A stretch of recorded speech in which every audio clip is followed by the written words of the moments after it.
Okay.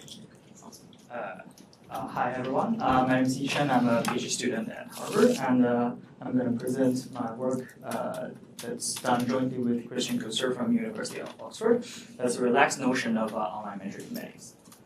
So, quick recap: what is a metric? You can imagine that as something that describes a distance that satisfies the distance from something to itself 0, and it's symmetric, and it satisfies triangle inequality.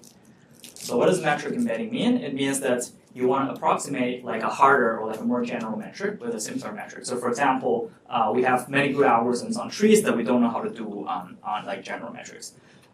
Here I'm using like a slightly untraditional notion of metric embedding in that I was not changing the set of points, that I was only producing a different distance metric.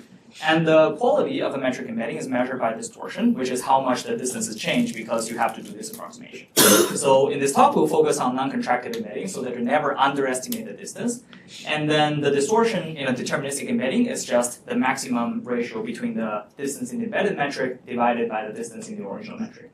And if you are a random embedding, meaning you generate a distribution over target metrics, then it's the maximum of the expected distortion over the edges. So importantly, it's not the expectation of the maximum distortion, because that will be the same as the deterministic one. It's the maximum over the expectation. Now we will embed, always in this talk, into a special kind of trees called hierarchically well-separated trees, which I will define on the next slide. But for now, just think of it as some kind of trees so that we can employ some algorithm that's good for trees. So what is a hierarchically well-separated trees, or HST? It's parameterized by something, by a parameter mu, and it's a rooted tree with a label on every vertex, such that the label decreases exponentially from the root to the bottom parts. And then the distance is defined on the leaves of the HST. So the real vertices are just the leaves, and the distance is the label of the least common ancestor. So for example, on the left, the two left points, their distance is 2, and the 2 points on the right, their distance is 4. And the reason why we care about HST is that it's kind of like a recursive version of the star, or like a uniform metric, so that many good algorithm is known on this metric. Another view of this is that you can think of edges having lengths, the label of u minus the label of v divided by 2, and you can check that it will give you the same distance.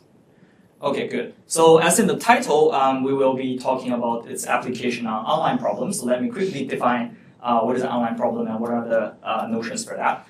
In an online problem, typically your algorithm needs to answer a few requests, and they are coming one by one. The algorithm has to answer immediately after seeing the request. They don't know what's going to happen in the future. And then you can imagine the future request is kind of given by an adversary that's trying to make you perform as poorly as possible, and you want to maintain a robustness against this.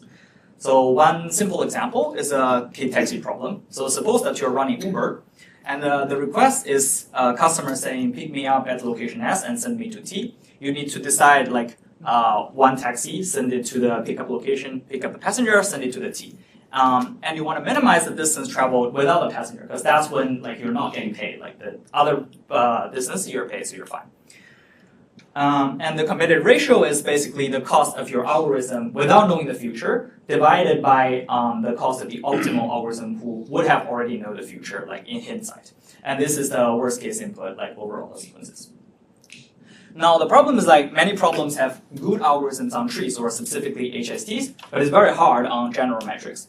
So for the K-taxi problem I defined just now, there is a 2 to the k minus 1 competitive algorithm on HSTs, but there is no competitive algorithm on general metric. So no competitive, I mean their competitive ratio is not a function of k. It could be a function of the number of points or anything, but in general you don't know anything about that. And no competitive algorithm is known even on the line. And you can use metric embedding. So if you could approximate the original metric by a tree metric, and then you have a tree algorithm, then you can have a competitive algorithm on the original metric. Okay, but the problem is if you embed the whole underlying metric, say originally you were on a line, or you were on the Euclidean plane, and you embed the whole thing into the tree, or a HST, that's pretty bad, or most of the time you can't do that. First is you probably don't know the metric, maybe the points are revealed to you one by one. But the more important problem is that the distortion, which is the approximation ratio of the distance, is usually a function of the number of points that you need to embed. So embedding into HSTs, deterministically you need like theta n, and randomize you can do theta log n, but that's a function of n. And if your original space is continuous, for example, this is infinity, so you don't get any non-trivial bound. This is why people consider online embedding, where the embedded points is also come to you one by one, and you only embed the points as they become relevant. For example, if they appear as one of the request locations, that's only when they get relevant and you start to do that. So more formally, every time you will see a new point and you need to add it into the embedded space, such that the distance, the new embedding is an extension of the previous embedding. So like once a point is placed somewhere, you cannot move it, and you can only add new points into the embedding. I'll give an example in a second. But in general, online embedding is very hard. It's much harder than offline embedding. If you want to deterministically embed n points into a tree, that's 2 to the n, that's exponential. Randomize is basically omega n, so it's exponentially worse than what you can do offline. So what do I mean by like an online embedding? So say you want to embed a line into a HST. First you see these 2 points, somehow you do them on the right-hand side. Then you see the third point appear in the middle. You can't change the distance between the already embedded points. You have to concatenate them to like one of the points. And then maybe a further guy come and you have to also concatenate into the tree. And somehow this sort of, you can see why you get like this 2 to the n lower bound. In general, because once you place a point, you can't do anything with it, and that's pretty bad.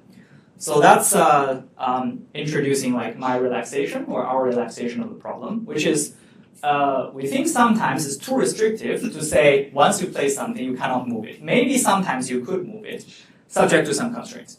So recall just now, if you do strict online embedding, the second thing is equality there.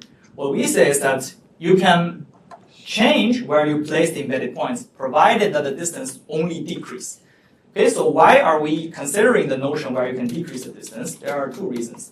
First is qualitatively, recall that we require everything is non-contractive. We can't underestimate the distance. Then if you only decrease the distance, that means you are having a better approximation for every pair of distances. So you are effectively like improving your approximation over time, which somehow is reasonable. More importantly, quantitatively, if we are using this online embedding with an online algorithm, so we solve this, we first embed the original metric to a tree and we solve the online problem on trees. If the online algorithm's analysis use a monotone potential function, then like changing the distance or decreasing the distance will not harm us. So what do I mean by potential function? I guess maybe people know like potential analysis somehow in complexity, but here a potential function is proving the competitiveness of algorithm if you can show that at every time the expected cost of the algorithm's payment plus the change in potential is bounded by some factor times the offline or the optimum cost. Then you could you sum it up, and the telescopic you show that the total cost of the algorithm is at most the rho times the total cost of the optimum. And usually this potential function measures the difference between the configuration of the online algorithm and the offline. So say that in the tax example, usually it's where your current taxis are and where the offline taxis are. And it basically means that, okay, if I pay a lot in my step, I'm hoping that I am closing the gap between my current state and the offline state so that hopefully I don't do a crazy job. So because, and if this phi is not decreasing in distances, then we are decreasing the distance in the embedded space is actually good for the algorithm, doesn't hurt it. And in fact, many potential function is indeed non-decreasing in distances. I won't go into detail of these problems, but K-server is a very classical problem in online algorithms. It's a weaker version of K-taxi. And if you do it on trees, the potential is K times the matching of the offline server and the online server times the pairwise distance in where you currently is. K-taxi, as we just mentioned, the potential is just some function, 2 to the k minus 1 times the minimal weight matching between the online taxi and offline taxi. And also there's an interesting example of Steiner forest. If you think of Steiner forest on the tree metric, this doesn't make sense. You can solve it trivially, exactly. So the potential function is just 0 because you don't even need to do this delta phi. And all of these are monotone distances. If you allow this seemingly harmless or mild relaxation, you get a much better distortion.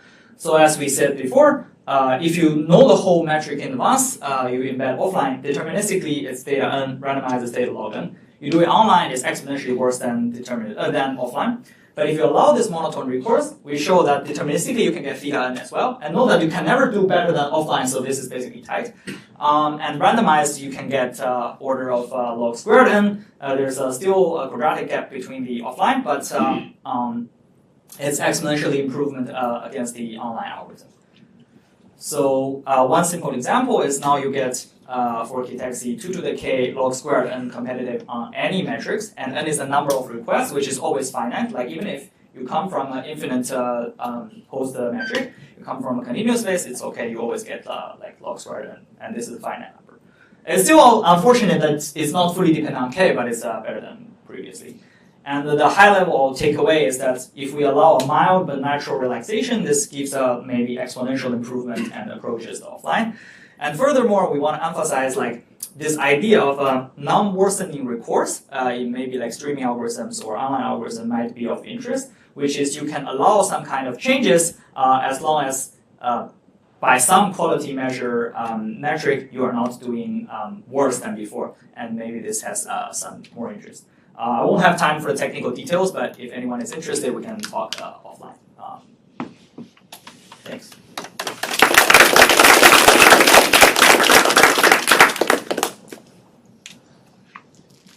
Any questions?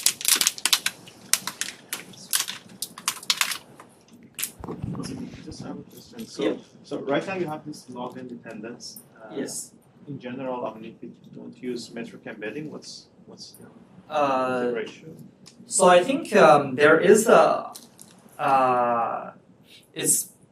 so I think you could be dependent on like n, and there's also like you can do polylog k and delta is the aspect ratio. Yeah, and it's hard to compare these different bounds.